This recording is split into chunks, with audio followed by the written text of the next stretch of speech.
আজ হাজির হয়েছি আমার মায়ের হাতের একটা অত্যন্ত প্রিয় রেসিপি নিয়ে, কচু পাতা চিংড়ি ভর্তা। গরম ভাতের সাথে এই রেসিপিটা খেতে লাগে দুর্দান্ত। আশা রাখছি আপনাদেরও ভীষণ ভালো লাগবে। ভিডিও ভালো লাগলে লাইক, শেয়ার আর কমেন্ট করতে ভুলবেন না। অবশ্যই আমার চ্যানেলটি সাবস্ক্রাইব করে আমার পাশে থাকবেন। দেরি না করে আসুন দেখে নেওয়া যাক আমার আজকের রেসিপি কচু পাতা চিংড়ি ভর্তা। এই পাতাটা অনেকেই হয়তো চেনেন, আবার অনেকের কাছেই একদম নতুন। আমাদের এখানে এই পাতাটা মধুবান, পদ্মমান বা দুধ কচু বলে থাকি। পাতাগুলোকে খুব ভালোভাবে ধুয়ে প্রথমে পরিষ্কার করে নিয়েছি। পরিষ্কার করে নিয়ে একটা থালার উপরে আমি পাতাটাকে নিয়ে নিয়েছি। প্রথমে পাতাগুলোকে আমাদের রেডি করে নিতে হবে। কিভাবে করব একবার দেখে নিন। একটা পাতার মুখ এদিকে আছে এরকম, আর একটা মুখ এরকম। আশা করি বুঝতে পারছেন আপনারা যে আমি কিভাবে এটাকে সাজিয়ে নিচ্ছি। প্রথমেই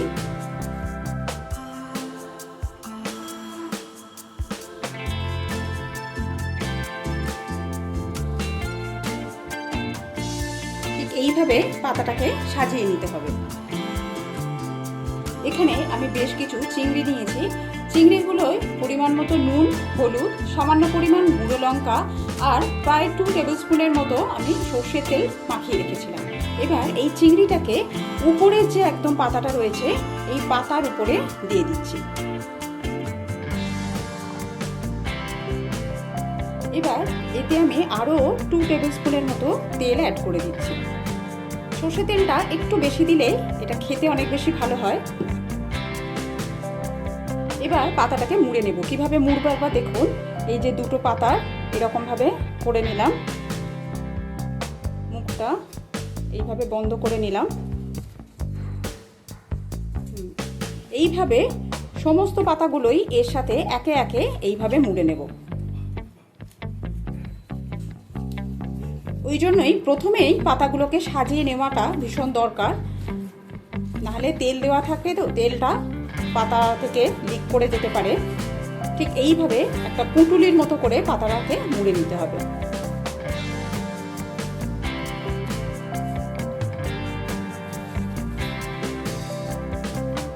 কিছুটা পাতা এইভাবে মানে সোজা দিকে মুখ করে এইভাবে মুড়েছি।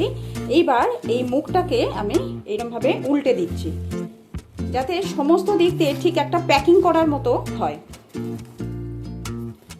ওটাকে উল্টে দিয়ে আবারও সেম প্রসেসে পাতাগুলোকে এইভাবে ভাঁজ করতে থাকবো।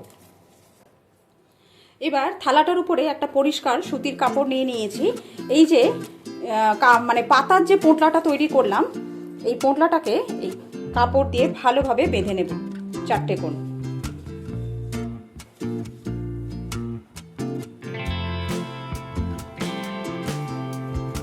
টাইট করে ভালোভাবে বাঁধতে হবে।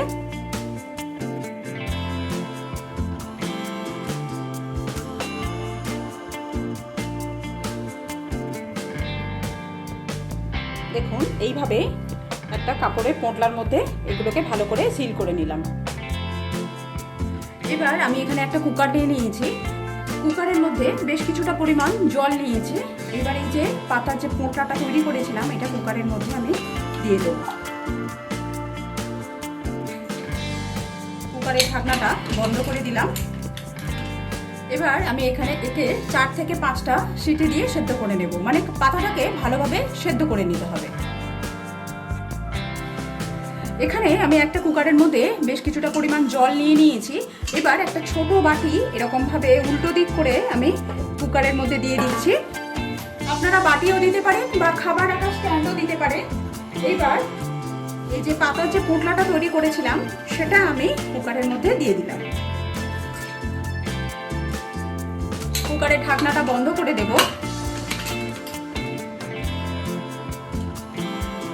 4 থেকে 5টা সিটি দিয়ে পাতাটাকে ভালোভাবে সেদ্ধ করে নেব। এখানে একটা পাত্র নিয়েছি, এর উপরে একটা স্টেনার দিয়ে দিলাম। এবার কুকারের প্রেশারটা অ্যাডজাস্ট হলে আমি পাতার যে পোঁটলাটা ছিল সেই পোঁটলাটা বার করে এই স্টেনারের উপরে রেখে দেব, যাতে যে বেশি বাড়তি যে জলটা আছে সেটা আলাদা হয়ে যায়। এবার কিছু শুকনো লঙ্কা ভেজে নেব। দিয়ে দিচ্ছি সর্ষের তেল। এখানে 6-7টার মতো গোটা শুকনো লঙ্কা নিয়ে নিয়েছি। এবার লঙ্কাগুলোকে ফাটিয়ে আমি তেলের মধ্যে দিয়ে দেব।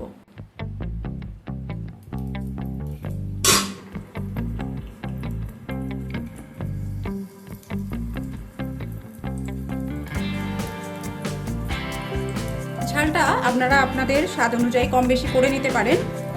এবার লঙ্কাটাকে ভেজে নেব।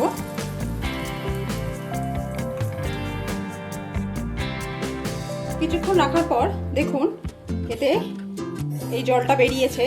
এবার একটা থালার উপরে আমি এই কাপড়ের পোঁটলাটাকে দিয়ে দিচ্ছি। এবার এটাকে খুলবো।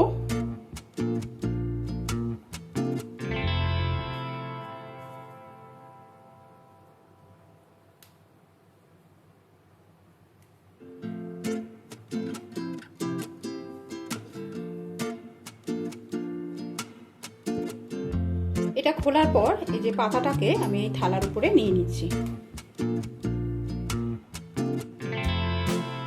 লঙ্কাটা, যে লঙ্কাটা আমি ভেজেছিলাম শুকনো লঙ্কা, সেটা থালার এক সাইডে নিচ্ছি।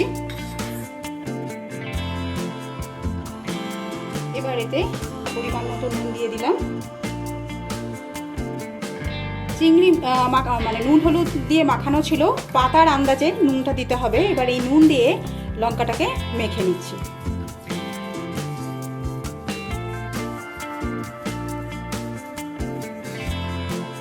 লঙ্কা ভাজার যে তেলটা ছিল সেটা এই পাতার উপরে দিয়ে দিলাম। পাতার ভিতর থেকে একটু ফাঁকা করে প্রথমে চিংড়িগুলোকে বার করে নেব।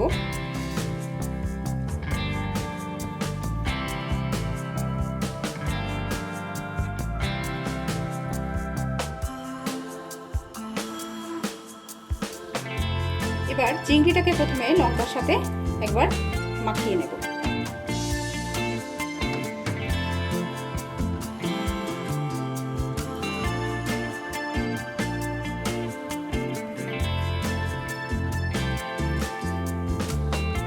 চিংড়িটাকে কিন্তু একদম মাখিয়ে পেস্ট বানিয়ে নেবো না, একটু গোটা গোটাই রাখবো। এবার সব কিছু একসাথে মাখিয়ে নেব।